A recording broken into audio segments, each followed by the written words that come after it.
ஒருவேளை கடனாய் இருப்பதால், தரித்திரமாய் இருப்பதால், வியாதியோடு இருப்பதால், போராட்டத்தோடு இருப்பதால், வாழ்க்கையை தொலைச்சிட்டதுனால, இழந்துட்டதுனால, தவற விட்டுட்டதுனால, பிழை ஏற்பட்டதால, கைவிடப்பட்டதால, கிடைக்க வேண்டிய நன்மை கிடைக்காததுனால மனம் ஒடுங்கி போய், மனம் பதறி போய், சொந்த பந்தங்களுக்கு மத்தியில் தலை குனிந்து நிற்கிற உங்களை ஏசப்பா தலை நிமிர வைக்க போகிறார். ஒரு ஆமேன் சொல்லுங்க. அப்படின்னா நீங்க எதிர்பார்த்து காத்திருக்கிற முடிவை தருவார். நம்ம ஆண்டவர் மட்டும்தான் சொல்றாரு, சத்துருக்களுக்கு முன்னாடி உனக்கு நான் ஒரு பந்தியை ஆயத்தப்படுத்துவேன், உங்க தலைய எண்ணெயினால் அபிஷேகம் பண்ணுவேன்.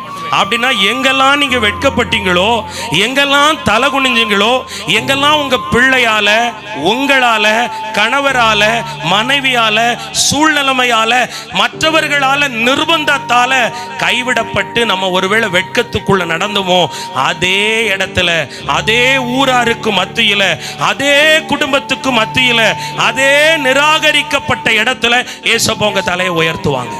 ஆமேன் சொல்லுங்களேன். உங்க வெட்கத்துக்கு பதிலா இரட்டத்தனையான பலனை ஏசப்பா கொடுக்க போறாங்க. ஆமேன் சொல்லுங்களேன்.